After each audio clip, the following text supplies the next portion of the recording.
আজকে ছিল আমাদের বাসায় পিকনিক। আমার শালি এবং আমার বউ সব রান্না করছে। আমি এবং আমার আম্মু আজকে সব রান্না খায়ে আপনাদেরকে রিভিউ দিব।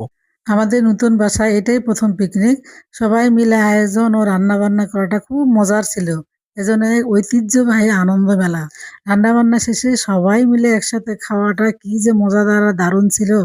স্মৃতিটা যেন ক্যামেরা বন্দি করে রাখার মতো। তো পিকনিকের আইটেমের মধ্যে গরুর মাংস ছিল, সবজি ছিল, পোলাও ছিল এবং হাঁসের মাংসের সাথে ডিম ছিল। আমি যদিও হাঁসের মাংস খাই না, তারপর অল্প একটু বলতে গেলে একটু টেস্ট করছিলাম আরকি। তো গরুর মাংসই আমার বেশি ফেভারিট। তো গরুর মাংসটা দিয়ে ট্রাই করলাম সবার ১ম এ। আমার সাথে আমার শালি ছিল, আমার ৩ জন শালি। তারা ছিল এবং আমার আব্বু ছিল, আম্মু ছিল, আমার বউ ছিল। তো আমার আব্বুও খাচ্ছিল। তো আমার আব্বুর কাছ থেকে শুনি খাওয়াটা কেমন হইছে। হাঁসের মাংসটা অনেক টেস্টি ছিল। একেবারে কালা ভুনার মতো হয়েছে। খেয়ে অনেক মজা পেয়েছি।